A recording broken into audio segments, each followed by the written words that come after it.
Elementary. Nung bata pa ako, ang dami-dami kong ginagawang kalokohan. Pero magsisimula muna tayo nung ako'y daycare pa. Ako ay sumusuot sa mesa ng aking mga kaklase. At habang nagtuturo ang aking teacher, lagi kong sinasabi na, alam ko na yun eh. Kaya lagi akong pinapopo sa tabi ng aking teacher. Ngayon, usapang kinder muna tayo dahil naalala ko bigla ang sinabi ko sa aking teacher. Teacher, ano po yung nasa ngipin nyo? Basura? Mga panahon na to guys, wala pa akong alam sa mga pagpapaayos ng ngipin. Ang alam ko lang dati nung bata pa ako, hindi ako nagtutoothbrush. De, joke lang. Natawa na lang teacher ko kasi brace pala tawag dun.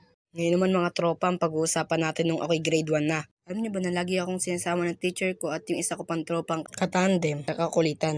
Ganito ang mga kaklase ko pag wala kaming magtropa. Ganito naman pag naiwan kami magtropa sa room. Diba napakalaki ng pagkakaiba pag naiwan kami magtropa sa room nang walang teacher. So hanggang dito na lang mga tropa ang elementary experience ko. Gagawin ko to ng part 2. Salamat sa panonood.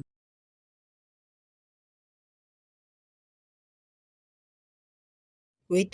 Mag-subscribe na kayo at mag-iwan kayo ng like. Salamat.